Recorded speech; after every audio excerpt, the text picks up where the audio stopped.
뭐 30 몇 명 보긴 봤더라만. 자, 그 다음 갑니다. 자, 이건 뭡니까 또? 자, 병충해는 세균성 전문이병, 박테리알 립스팟이라고 잎에 자국이 생기는 거. 그 다음에 흑갈색이 전무늬가 생기고 병균은 병든잎과 열매부터 활동을 한다, 개울을 한다 이 말이죠. 그 다음에 이 기타병의 짤록병, 검은 전무늬병, 흑점병이라고 하죠. 발생하기도 한다. 그 다음 충해는 거세미, 두 번째 기타 충해, 진딧물, 참깨, 청벌 이런 것들이 있다. 여러분들이 뭐가 잘못되는지 알겠죠? 그 다음 수확은 언제 하느냐? 8월 하순에서 9월 상순경 개화 후, 개화가 뭐죠? 꽃이 피는 거. 꽃이 피고 35일에서 50일경에 한다. 밑부분의 꼬투리가 성숙하여 두세 개 정도 벌어지기 시작할 때 베어서 조그만 다발로 묶어서 적당한 장수에 세워서 말리죠. 그래서 이제 말라서 꼬투리가 벌어지면은 그때는 도리깨라든지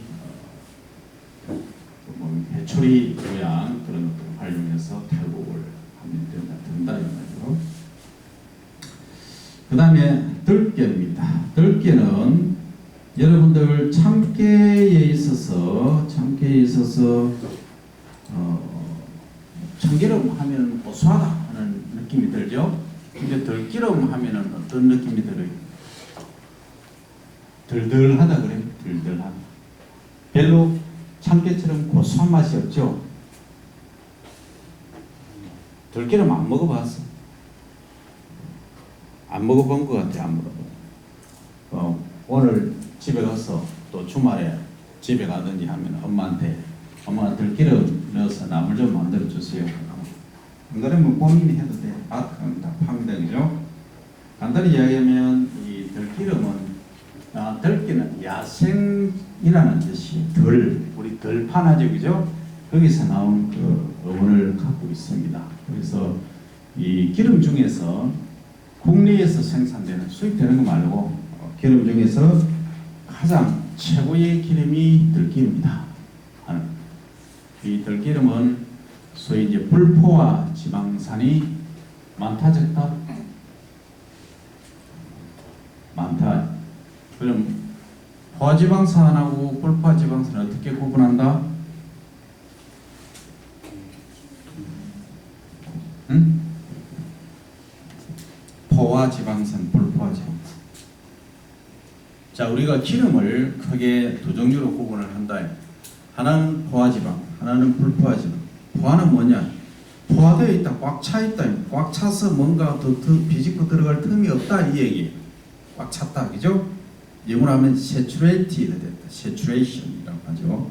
불포화는 나서 의미를 지닌 un만 붙여주면 unsaturated 이렇게 얘기합니다. 그러면 뭐 요들을 가지고 반응을 시킨다, 좀 머리 아프니까 일단은 어떻게 하느냐?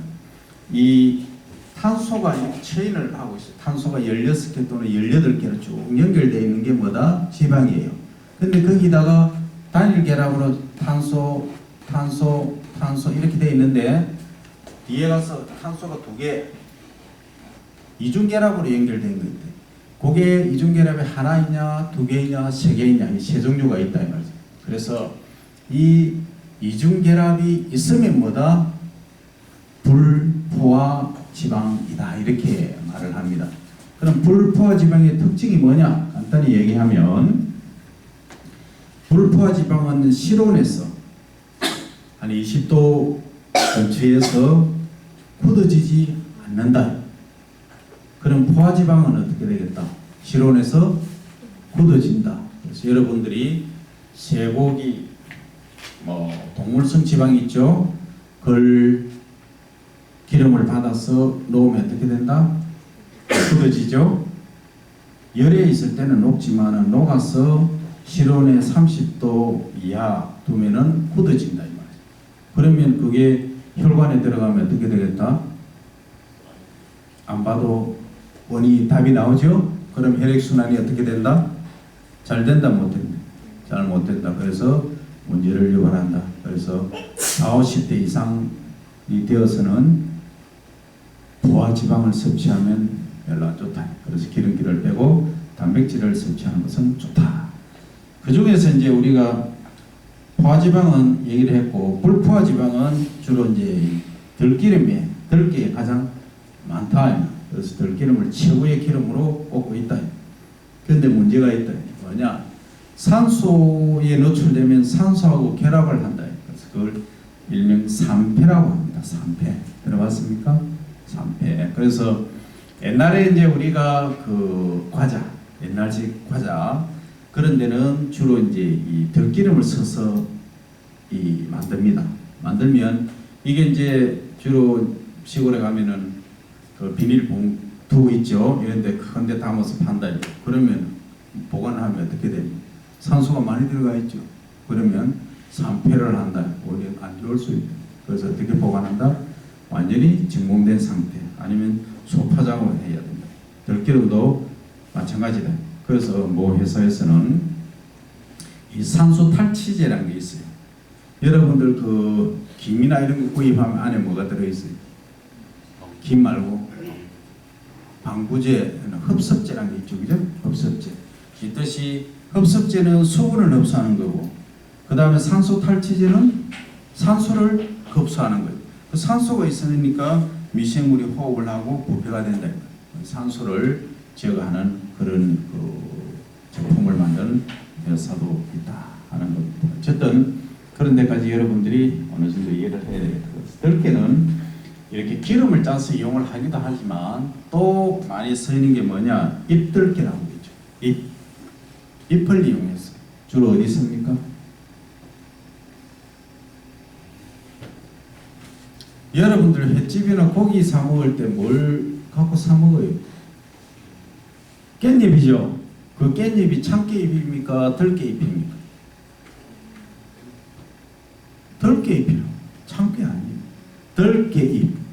됐죠? 그래서 들깨 같은 경우에는 기름을 짜서 활용하는 경우도 있고, 그 다음에 또 잎을 활용하는 경우도 있다. 이해됩니까? 근데 이제 들깨는 살짝 볶아서 또 주어탕이나 이런 데 넣어 먹기도 하고, 어탕 같은 데 넣어 먹기도 합니다. 어쨌든 그 두 가지로 활용 빈도가 높다는 걸 이해를 하면 됩니다. 그래서 이 학명은 간단히 보면 페릴라, 프루테, 센, 브라이티포에 의한 브라이티, 품종이라는 뜻입니다. 자포니카라고 되어 있죠. 영어로는 페릴라 이렇게 말합니다. 그 다음에 원산지는 인도, 중국의 중남부, 즉 동부아시아 이렇게 봅니다. 그 다음 역사는 중국, 인도, 일본, 그 다음 우리나라, 현재는 미국, 러시아, 남아프리카 등에도 재배가 된다.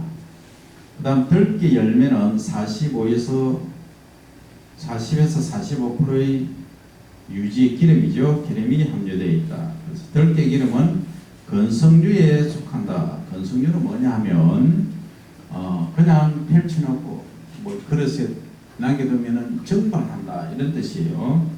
그 우리가 여러분들 그 나무 같은 거 있죠. 나무에 기름을 바르죠. 기름칠하죠. 섞지 말라고. 바르면 페인트 마찬가지입니다. 빨리 증발하죠. 증발하는 걸 건성류 이렇게 말한다. 증발 안 하고 그대로 그 상태로 있는 것을 불건성류, 반쯤 증발하는 것을 반건성류, 나중에 요도 갖고 얘기를 합니다. 어떻게 그렇게 하고 있다. 그죠?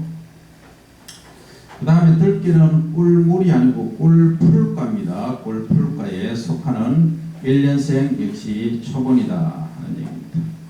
기후토양은 들깨는 온난지, 따뜻한 지방에서 중에서 좀 서늘한 곳에서 잘 자란다. 그 다음에 토양은 배수가 잘 되는, 참깨도 마찬가지고 들깨도 마찬가지고 배수가 잘 돼야 되죠. 그죠? 양토에서 사양, 사질 양토입니다. 사질 양토가 좋지만 요거 뭡니까? 앞에 나왔죠. 흡비력이죠. 흡비력이 강하므로 산개간지에서도 재배할 수 있고 토양에 대한 적응성이 높다 하는 거죠. 품종은 우리나라에서 보통 그 지방종에서 분리 육성한 것들이며 주요 품종으로는 대구, 수원 8호, 수원 10호 이런 것들이 있다. 그 재배는 봄밭에 직파는 종자를 바로 심는 걸 말하죠. 파종적기는 5월 하, 6월 상순. 그래서 참깨보다도 한 열흘에서 보름 정도 늦죠, 그죠? 파종량은 역시 참깨하고 같은 시바르당 1리터죠, 그죠? 1리터 정도이며 적정 제식 밀도는 60cm 곱하기 20cm입니다. 그 다음에 표준 12량은 3월 기준으로 된다. NPK 질소인산가에.